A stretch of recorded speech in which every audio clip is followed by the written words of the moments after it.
Guys, this video is for you to know na if ayaw mag-on ng aircon nyo, as in ayaw mabuhay, baka same lang ng issue nitong pinagawa at pinalinis sa akin.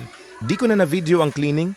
Inulit-ulit ko wala talaga kuryenteng pumapasok sa aircon sa outdoor at indoor unit. So ang issue ay di sa unit kundi sa supply. Huwag po agad mag-advance thinking na malala o kaya sa board agad ang sira. Bilang technician na alam ang mga ganitong issue, i-share ko sa inyo. Anong nakita kong sira nitong aircon na pinagagawa sa akin? Nung i-check ko at i-troubleshoot, alam ko minor issue lang ito. Una ko i-chinek ang indoor unit. Kung may pumapasok na kuryente from outdoor unit o sa breaker sa labas.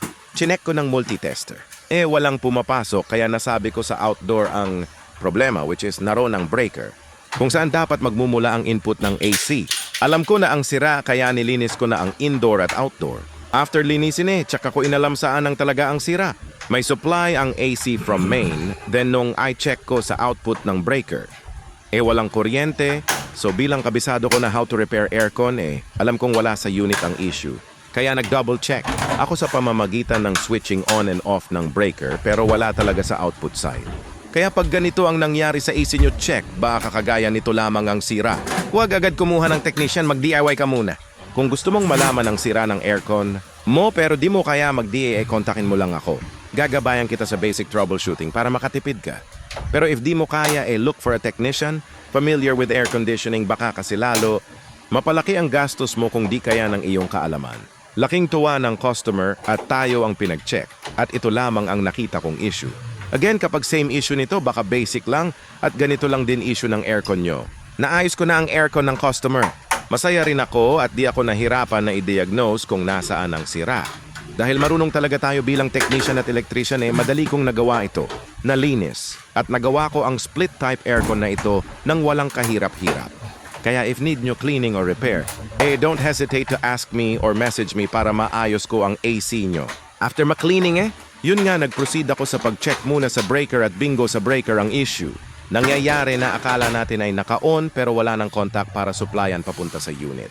Dapat tandaan na quality ang breaker na ipapa-install natin at naaangkop ang size niya sa wire at sa aircon na gagamitin natin.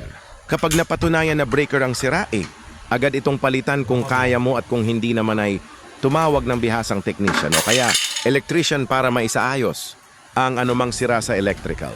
Maraming salamat sa panunood at nawa ay nakatulong ang videong ito sa inyo. Please like, share, and follow kung mahilig ka sa mga videong kagaya nito. Tiyak itong makatutulong sa inyo. Problema nito, walang power, tapos madumi.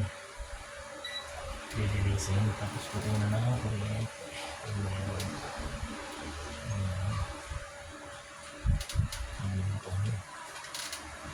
Wala nga kuryente. Okay, so linisin muna natin, tapos sa labas tayo magtutroboshoot to. Kasi hindi nakarating dito kuryente, so meaning, kaya ayaw mo dito. Sa taas. Saan pa pumunta mo? Ito lang. Pinakataas ito lang. Okay.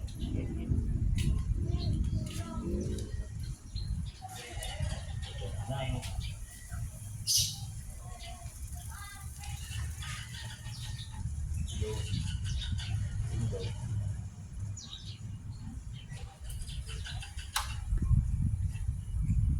Ito sila.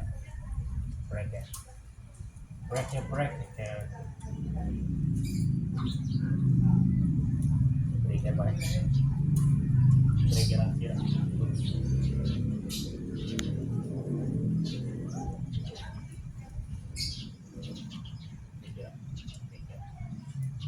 Kapag pumunta, dito kasi yung light.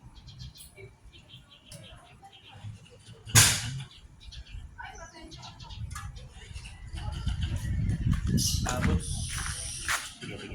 Ayun lang. Tapos mo lang yan. Gusto ko mga kutali. Okay. Doon ako magulat ka. Ano yan?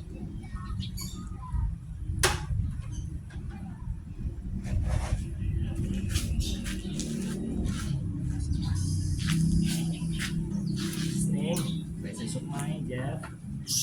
Everything is fine. You have your presence as well. Presence of mind ang kailangan. Presence of mind.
Roots, pakiakit sa taas.